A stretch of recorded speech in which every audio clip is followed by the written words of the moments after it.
On a demandé déjà aux enfants, qu'est-ce que c'est l'amour? Je peux vous dire, mes enfants, ils m'aiment.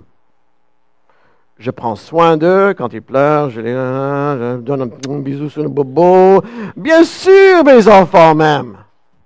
En fait, mon père m'aime aussi. Je serai là pour m'occuper de lui dans sa vieillesse. OK, peut-être mon frère va faire ça mieux. Mon père, il m'aime. Certainement, il m'a mis dans son testament aussi. Et peut-être je vais... Mon père, il m'aime. Ma femme, elle est partie avec les enfants. J'allais lui raconter... je peux maintenant raconter des histoires. Ma femme, elle m'aime. En fait, j'ai un bout de papier qui dit qu'elle a signé et elle a dit oui. C'est officiel, devant le gouvernement et tout. Même devant une assemblée de nos amis et de notre famille. On a proclamé notre amour. L'amour. Mon assemblée même, c'est pas la mienne, c'est le vous m'aimez parce que vous savez que mes prédications vont pas trop long, pas trop court, pas trop vite, pas trop lent, pas trop tendant, pas trop difficile parce que et non plus pas trop liquide. C'est des messages parfaits pour tout le monde et c'est pour ça qu'on m'aime. Je le sais déjà. Mais bien sûr, vous comprenez, que je ne suis pas sérieux. Parce que je sais parfois, trop souvent, je prêche beaucoup trop longtemps. Mais est-ce que c'est vraiment des expressions d'amour? Ou est-ce que l'amour devrait être plus profond que tout ça? Est-ce que l'amour n'est pas seulement un bout de papier? L'amour doit être plus que mon cœur, ça commence à battre un peu plus rapide. Non, ça doit être plus que ça. Est-ce qu'on est vraiment capable à exprimer l'amour d'une manière qu'elle sera bien reçue? Si vous avez vos Bibles, je vais vous inviter à tourner au 1er Jean, chapitre 4. 1er Jean, c'est très proche de la fin de la Bible. Alors, si vous tombez sur Jean, ce n'est pas celui-là, c'est le 1 Jean ou le 1er Jean, chapitre 4. On a déjà commencé avec le 7e verset avec les enfants.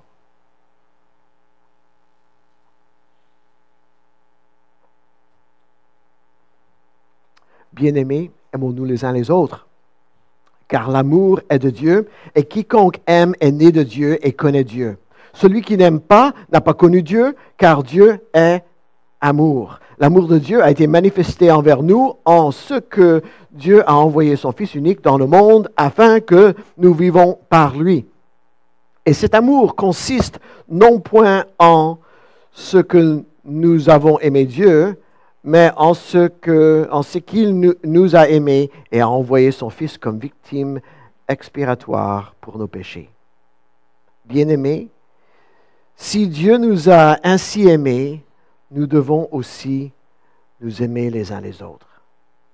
Personne n'a jamais vu Dieu.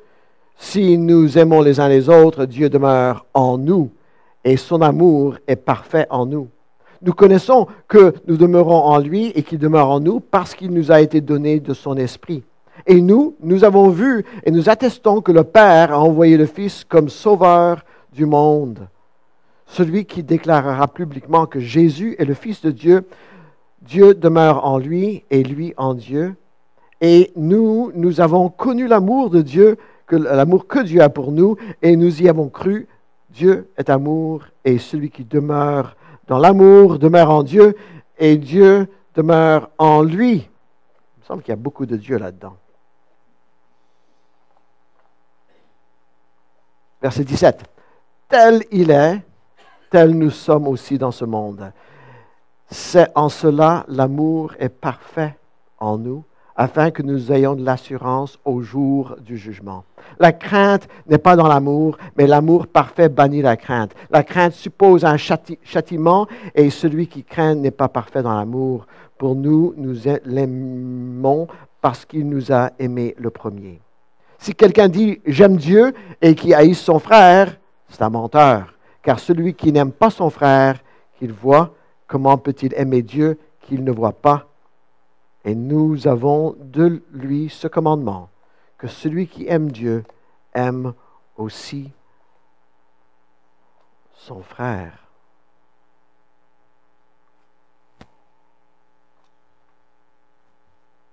C'est vrai, hein? Il y a beaucoup de Dieu. L'amour qui vient de Dieu et notre amour est renvoyé à Dieu. Ce n'est pas nous qui l'avons commencé, c'est lui qui commence. Et on peut voir cet amour de Dieu qui passe constamment à travers la Bible en entière. L'amour de Dieu est révélé dans la bonne volonté qu'il montre envers nous en tant que préserveur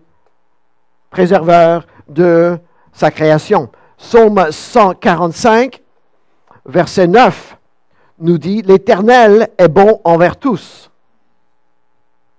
et ses compassions s'étendent sur toutes ses œuvres. » C'est un Dieu qui offre sa bonne volonté à préserver, à créer, à préserver toutes choses ici. Est-ce que Dieu est seulement pour ceux qui croient en lui? Il me semble peut-être Dieu est un Dieu pour toute création. Si vous avez vos Bibles, Matthieu 5, 45. Afin que vous soyez fils de votre Père qui est dans les cieux, car il fait lever son soleil sur les bons. Ah non, attends.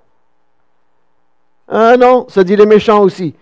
Car il fait lever son soleil sur les méchants et sur les bons, et il fait pleuvoir sur les justes et sur les injustes. Tout le monde. L'amour de Dieu pour tout le monde. Il n'a pas de favori. Amen. Oui.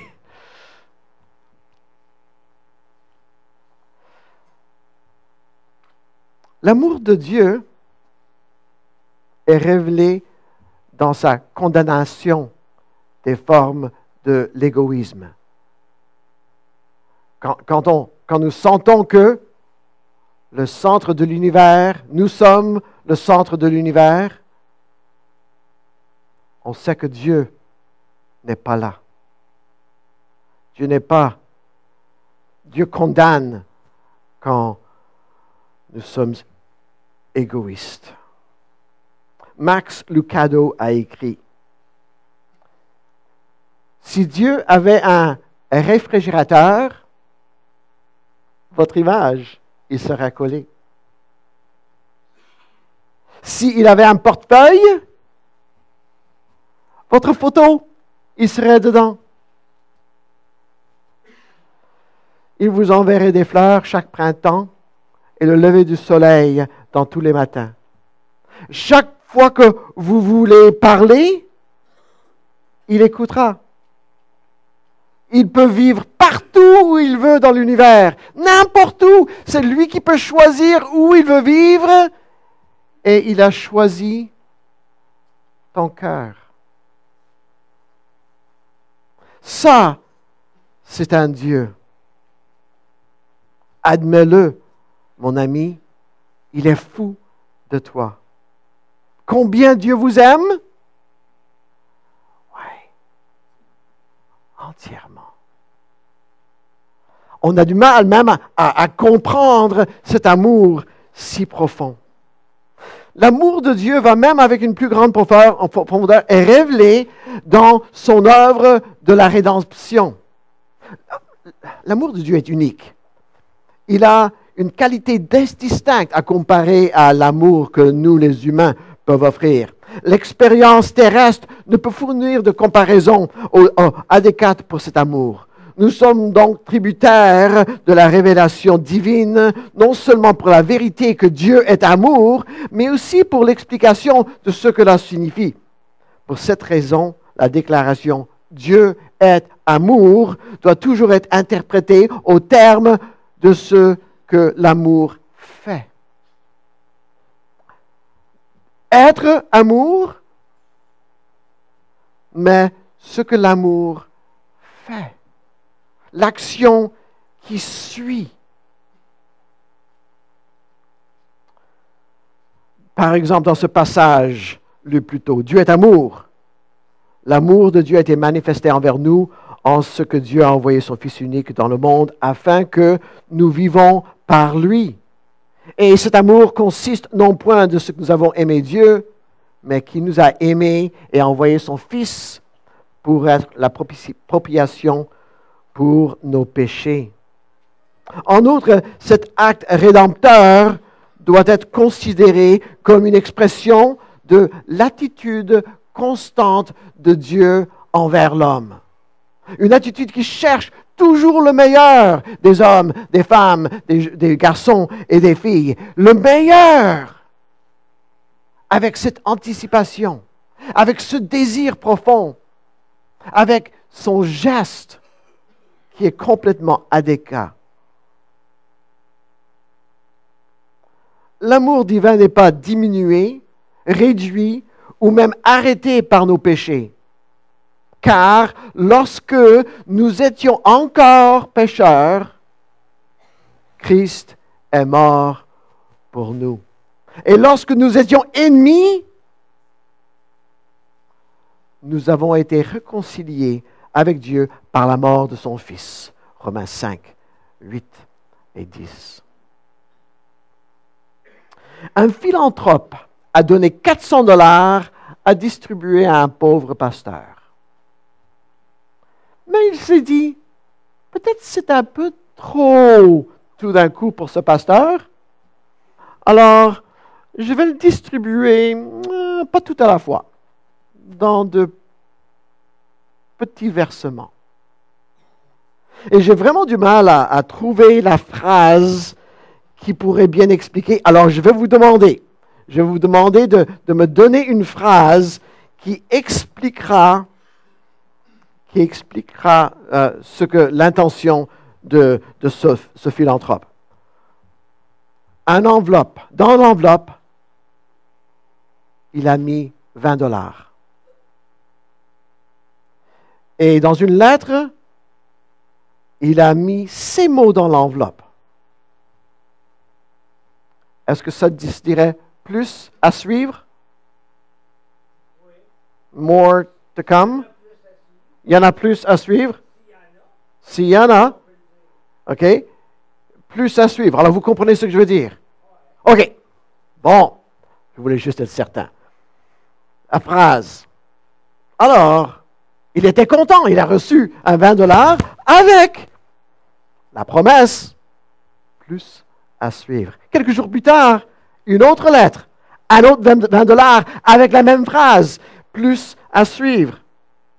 1 ou 2 jours plus tard, un troisième, puis un quatrième, et toujours la même promesse, plus à suivre, jusqu'à l'ensemble de la somme avait été reçue.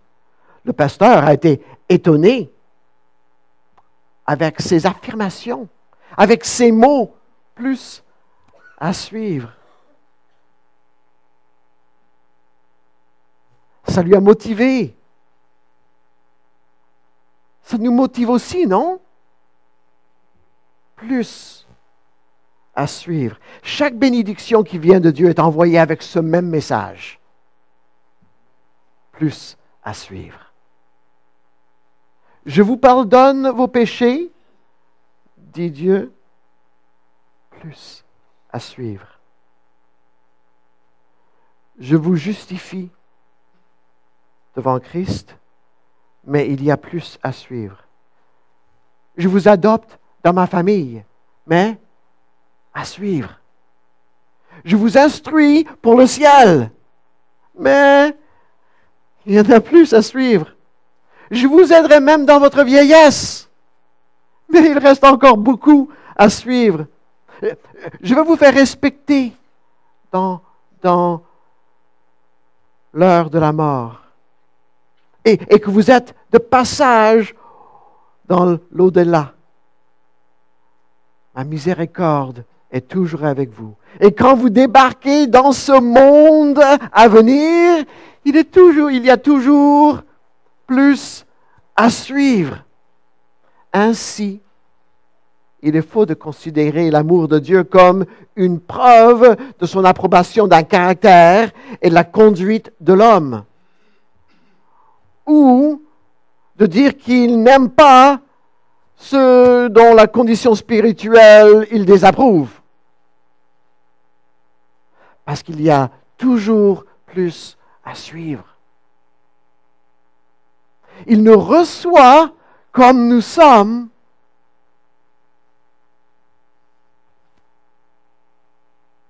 mais il y a plus. Il y a beaucoup plus. Et c'est de considérer la magnitude de cet amour sans vraiment savoir qu'est-ce que c'est le plus qui suit.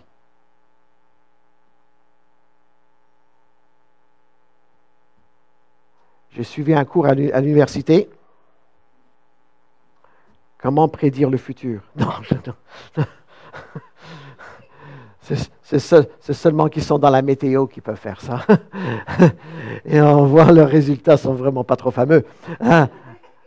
On ne sait pas qu'est-ce qu'il y a à suivre. On met nos mitaines, notre chapeau, et puis on avance.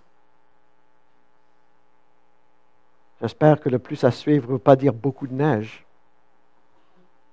Mais après ça, il y a le printemps. Il y a plus à suivre. De plus, l'amour de Dieu n'est pas bien compris, à moins que c'est vu dans l'unité avec sa sainteté divine. C'est un amour saint, c'est un amour pur, c'est un amour profond. Et chaque attribut est le couronnement de l'autre. Il y en a plus encore. La gloire de la sainteté de Dieu est que sa perfection morale est exprimée dans l'amour. Et la gloire de son amour, c'est ce qui est toujours manifesté en harmonie avec sa sainteté. La gloire de la sainteté, exprimée dans l'amour, et la gloire de son amour est manifestée dans sa sainteté. L'objectif haut de Dieu pour l'homme est trouvé dans 1 Jean 3, versets 1 à 3.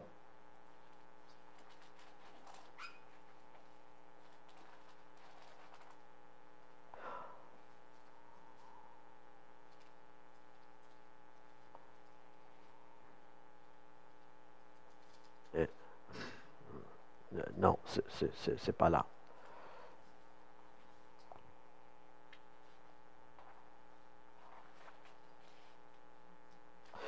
Ah, c'est dans notre passage 6. Voici quelle sorte d'amour le Père nous a témoigné pour que nous sommes appelés à être enfants de Dieu.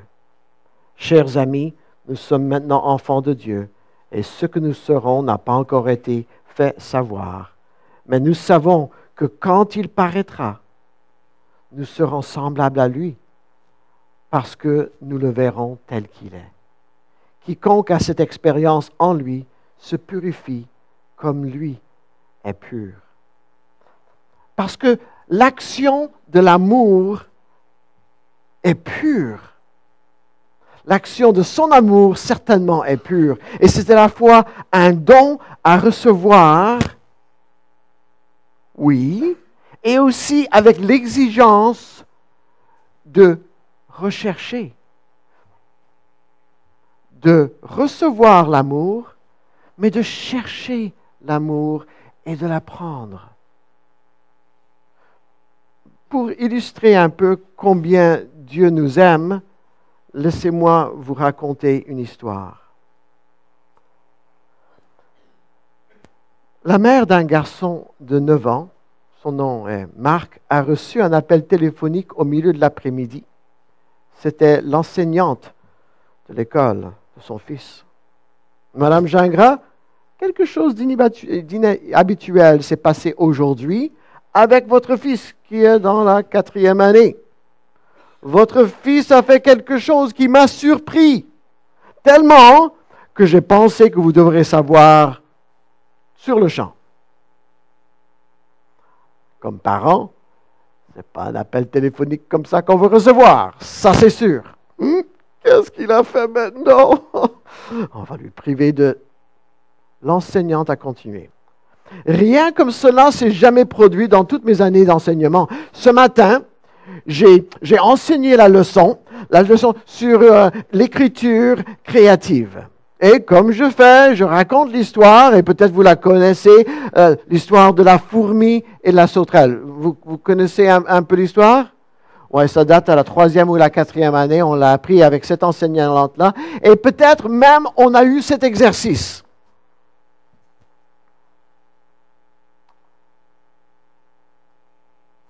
La tâche, la fourmi travaille dur tout l'été. Vous connaissez l'histoire, je n'ai pas besoin de la raconter. Et s'accumule beaucoup de stock, beaucoup de nourriture. Mais la sauterelle, elle danse, elle joue tout l'été et rendu à l'hiver, il n'y a plus rien. Alors la sauterelle commence à mourir de faim parce qu'il n'a pas de nourriture. Alors il supplie. Monsieur Fourmi, vous avez tant de nourriture, s'il vous plaît, laissez-moi manger aussi. Alors l'enseignante dit aux enfants, les garçons et filles, votre tâche, c'est de finir l'histoire.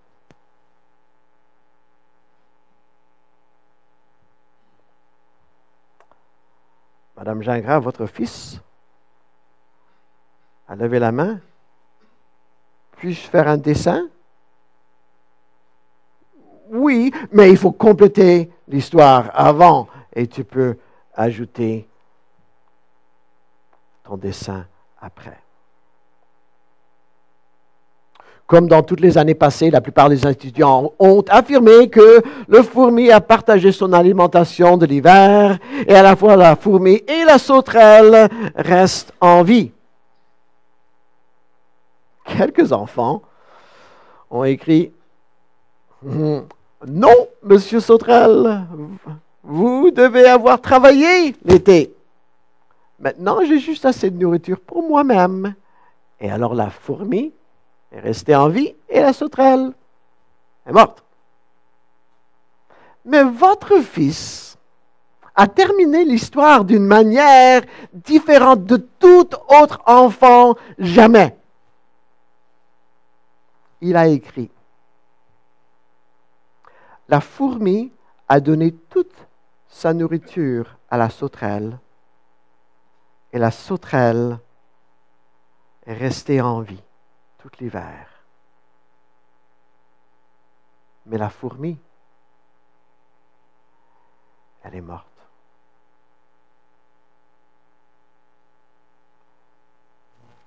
Et l'image? Au bas de la page, Marc avait dessiné 3 croix.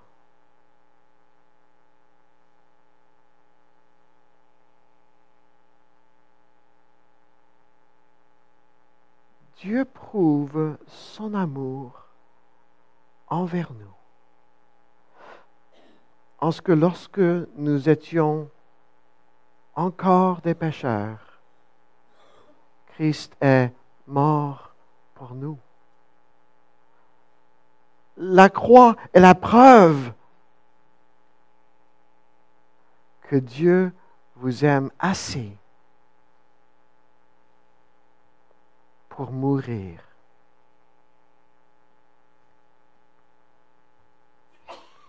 Et il y en a plus à suivre. La question pour nous ce matin,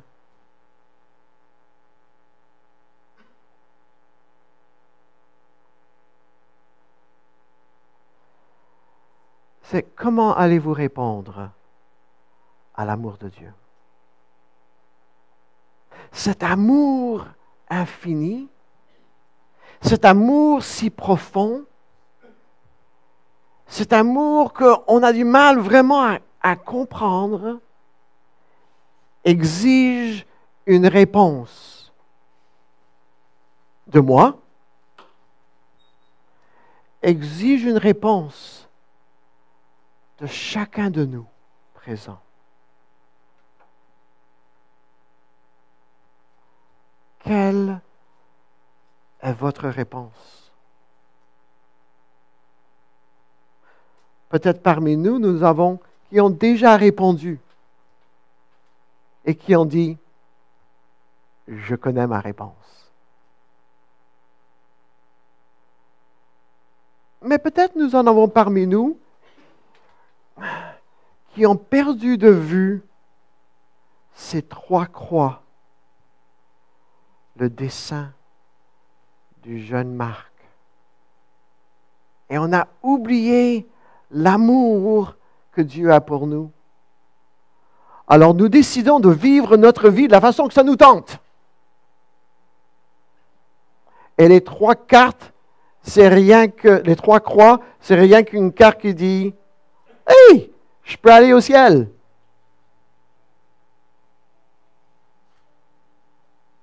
L'amour de Dieu, l'action de l'amour de Dieu exige une réponse de notre part. Si la croix est loin et vous ne la voyez pas, est-ce que vous avez manqué votre premier amour? Est-ce que vous l'avez perdu? Il y en a parmi nous peut-être qui n'ont jamais pris la décision de considérer qu'est-ce que cet amour si intense, si profond veut dire. Vous pouvez décider maintenant.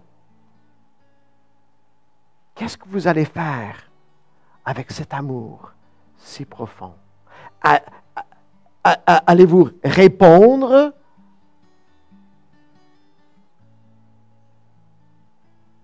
Bien sûr, c'est à vous, hein? C'est à moi, à chacun de nous. Comment répondre à cet amour? Nous avons un temps de réflexion maintenant, un temps de prière. Si vous désirez prendre ce pas d'accepter Jésus comme votre sauveur, d'accepter cet amour, venez, approchez-vous. Ce serait un signe que quelqu'un viendra prier avec vous. Si par exemple, je ne vis pas de la façon que je devrais, j'aime me remettre sur le bon chemin, vous aussi pouvez venir et accepter cet amour. Quelqu'un pourrait venir et prier avec vous.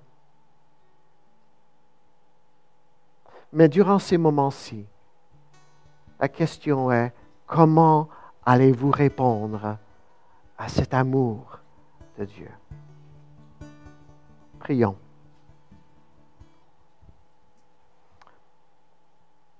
Père éternel, en envoyant ton Fils Jésus, tu as montré ton amour envers nous. Et alors nous répondons à ton amour. Chacun de nous ce matin, répondre. Je prie maintenant que ton Saint-Esprit travaille dans nos cœurs.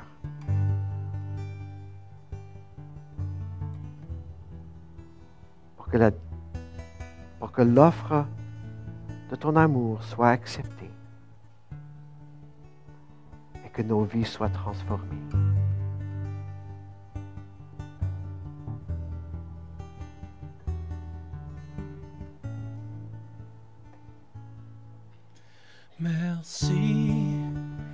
de m'aimer tel que je suis, Seigneur Jésus. Tu m'as accepté malgré mes péchés, ô majesté.